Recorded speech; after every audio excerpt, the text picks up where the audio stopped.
So as we're starting to leave winter and looking forward to spring and our vegetable garden, we want to start some seeds and kind of get a jump start on that.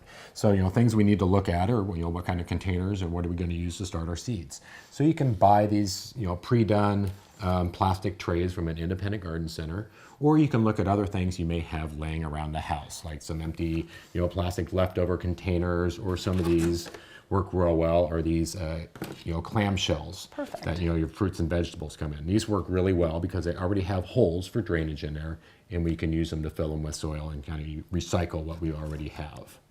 And so after we make sure that we have a container, we want to make sure that it's sanitary. So we want to clean it and sterilize it, get all of the bugs and diseases that may have harbored over in there. And we start with the clean side. We want to look for soil.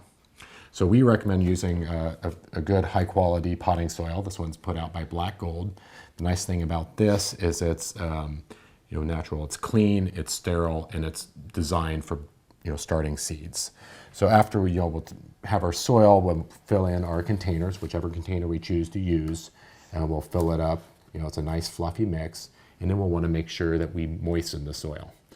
We want to start with a nice moist soil, so we'll wet it down before we start planting our seeds. That's perfect. The nice thing too is, there's definitely directions on the backs of these Black Golds there. So as we start getting confused, it'll tell us step by step of what we need to be doing. And another great tip is to use good quality seeds. We're using Renee Garden seeds, and these are packaged for this year, so you're going to get the best kind of germination for your vegetables.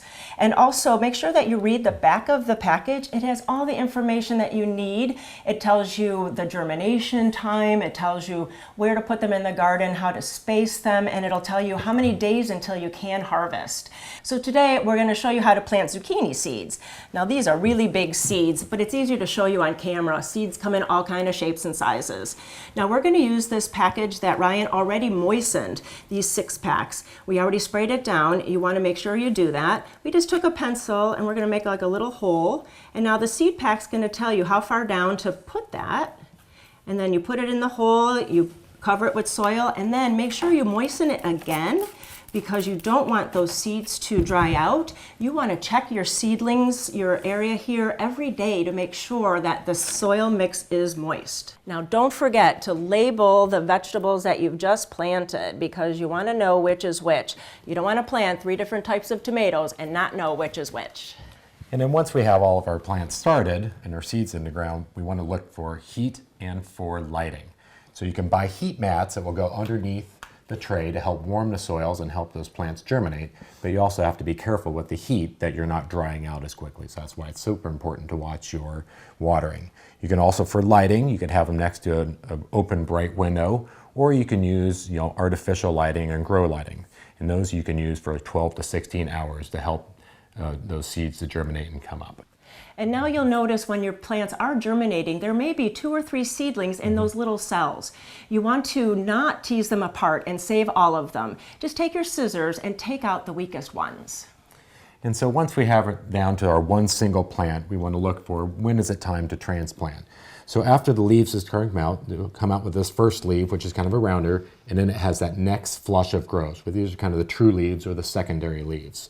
So we want to make sure that they've done that. And we also will look at to see if we can start seeing roots coming out of the bottom. We don't want to transplant too early because we want to make sure there's enough roots to support that without doing damage to the plant. And now that our plants are ready to transplant, we need to pay attention to the weathers that are outside. So if it's still cold and it's too cold to put outside, we need to transplant into a larger pot and keep them inside. So you can plant outside when the soil temperature is above 50 degrees, not the air temperature. It has to be the soil temperature.